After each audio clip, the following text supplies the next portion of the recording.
वो कहते हैं ना, हर युग में अवतार हुआ है, झलक मिली भगवान की। वो पत्थर भी तर गए पानी में, जब कृपा हुई श्री राम की। Hello everyone, welcome back to my channel. तो आज हम बात करने जा रहे हैं मूवी अवतार की। ये मूवी 10 दिसंबर 2009 को लंदन में रिलीज हुई और पूरी दुनिया में 18 दिसंबर 2009 को रिलीज हुई। इसने 293 करोड़ यूएसडी डॉलर्स की कमाई की, जो पूरी दुनिया की हाईएस्ट कलेक्शन की मूवी है। इस मूवी के राइटर और डायरेक्टर हैं जेम्स कैमेरॉन, जिन्होंने हमें Terminator, Titanic, Aliens of the Deep, True Lies जैसी बेहतरीन और वर्ल्ड वाइड फेमस मूवीज दी हैं।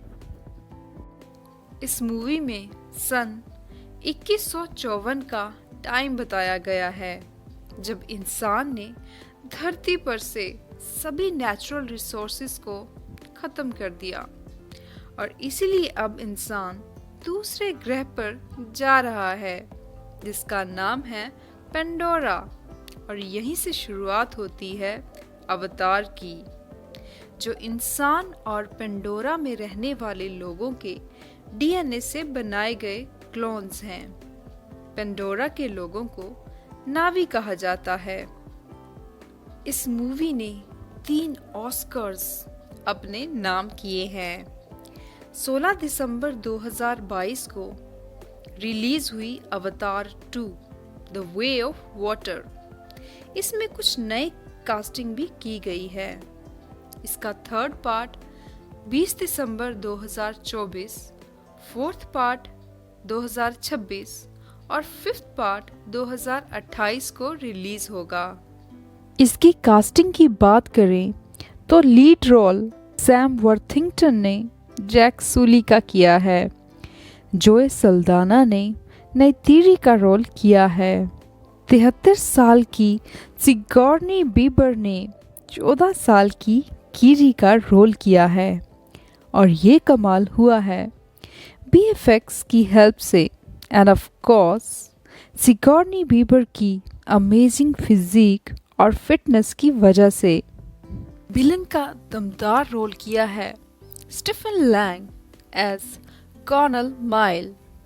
इसके अलावा जेमी फ्लैटर्स नजर आए इन अ रोल ऑफ नित्यम, जो कि जैक सूली के बड़े बेटे थे, और ब्रिटेन डाल्टन ने रोल निभाया है लोअक का, जो कि जैक सूली के छोटे बेटे हैं। ट्रिनिटी जो ब्लिस ने रोल निभाया है एज टुक, जो कि जैक सूली और नैतिरी की छोटी बेटी हैं। इसके अलावा इस मूवी के अहम रोल में हमें दिखी केट विंसलेट एज रोनल और क्लिफ कर्टिस एज तोनोवारी। बेले बास ने रोल निभाया सिरेया का और फिलिप गैल्हो ने रोल निभाया ओनंग का।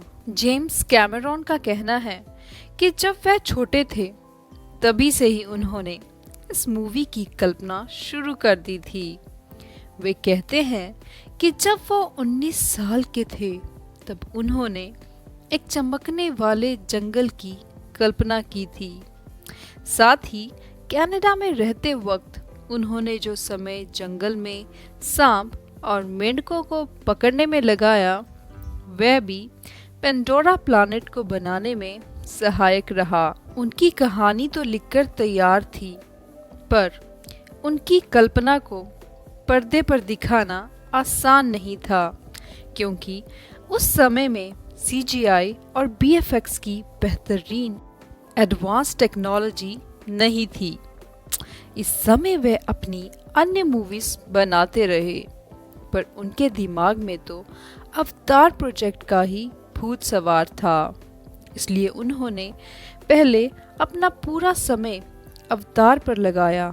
उन्होंने 3D टेक्नोलॉजीज पे काम किया और मोशन सेंसर्स, एडवांस टेक्नोलॉजी की मदद से उन्होंने अपने सपने की दुनिया को 10 सालों में एक मूवी के रूप में तैयार किया। इस मूवी की सारी शूटिंग इंडोर ही की गई थी और कोई भी सीन आउटडोर शूट नहीं हुआ। सीजीआई और बीएफएक्स की हेल्प से हमें अलग अलग बैकग्राउंड्स, जंगल, समंदर दिखाई देते हैं। इस मूवी में नीले दिखने वाले क्रिएचर्स असल में बीएफएक्स की हेल्प से बनाए गए हैं। असल में किसी भी एक्टर ने ब्लू पेंट चेहरे या बॉडी पर नहीं लगाया। मूवी में ज़्यादातर मेकअप करने की भी ज़रूरत नहीं थी, बस चेहरे पर स्पेशल डॉट्स लगाए गए थे ताकि एक्सप्रेशंस को बीएफएक्स की हेल्प से बिल्कुल रियल दिखाया जा सके।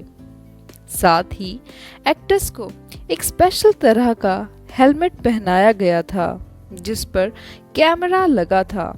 ये भी इसलिए किया गया था ताकि रियल एक्सप्रेशंस शूट किए जा सकें।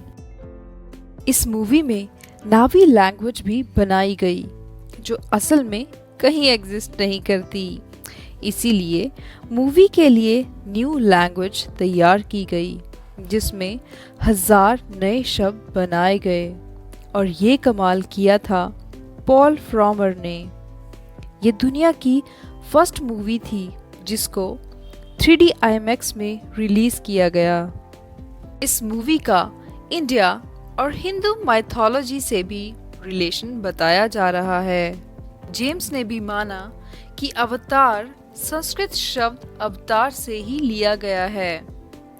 जब हिंदू देवी देवता अलग अलग समय में अलग अलग मकसद से धरती पर आते हैं तो उन्हें अवतार कहा जाता है और इसी बेसिक आइडिया को जेम्स ने साइंस फिक्शन टच दिया और मूवी में दिखाया जाता है कि भविष्य में इंसानों ने एक ऐसी टेक्निक विकसित की है जिससे इंसान किसी अन्य बायोलॉजिकल बॉडी में ट्रांसफर किया जा सकता है। जेम्स कहते हैं कि एक बार उनकी माँ ने ये सपना देखा जिसमें उन्होंने 12 फीट लंबी एक नीले रंग की औरत को देखा जिसे जेम्स ने इमेजिन किया और उन्हें ये किरदार बहुत इंटरेस्टिंग लगा। इसी रंग की रिसर्च में जेम्स को पता चला कि हिंदुइज्म में कई देवता को नीले रंग का बताया गया है और उन्होंने ये रंग एज इट इज ही बनाए रखा।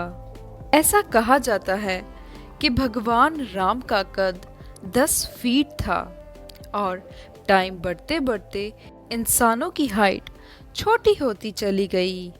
पेंडोरा वासी भी 10 से 12 फीट लंबे बताए गए हैं। मूवी के एक सीन में जैक सूली और नाइटिरी एक ड्रैगन पर उड़ते दिखाई गए हैं।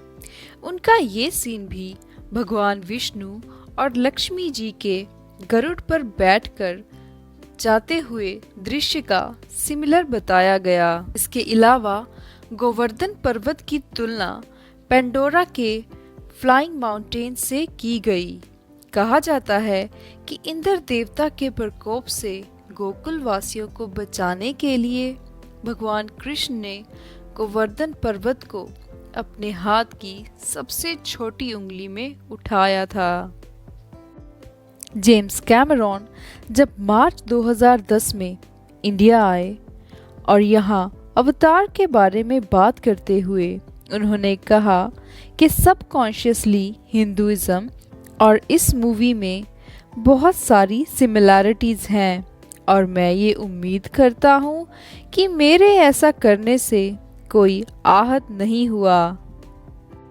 इसके अलावा मशहूर एक्टर गोविंदा जी का कहना है कि जेम्स कैमरॉन को इस मूवी का नाम अवतार उन्होंने ही सजेस्ट किया था और जेम्स कैमरॉन ने उनको ही जैक सूली का रोल ऑफर किया था, बट टाइम की दिक्कत की वजह से उन्होंने इसे करने से मना कर दिया। और साथ ही वो कहते हैं कि वो अपनी बॉडी को नीला रंग नहीं लगाना चाहते थे। उनकी इस बात का लोगों ने बहुत मजाक उड़ाया और उनको बहुत ट्रोल किया।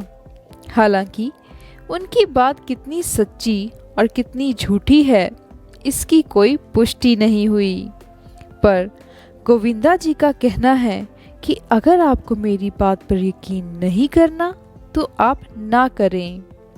शायद गोविंदा जी को ये बात पता नहीं थी कि बीएफएक्स की हेल्प से एक्टर्स को नीला दिखाया गया था। असल में किसी ने भी अपने बदन या चेहरे पर कोई रंग नहीं लगाया। हम ये दुआ करते हैं कि अवतार और इसके आने वाले नेक्स्ट सीक्वल्स दिन दुगनी और रात चौगनी तरक्की करें।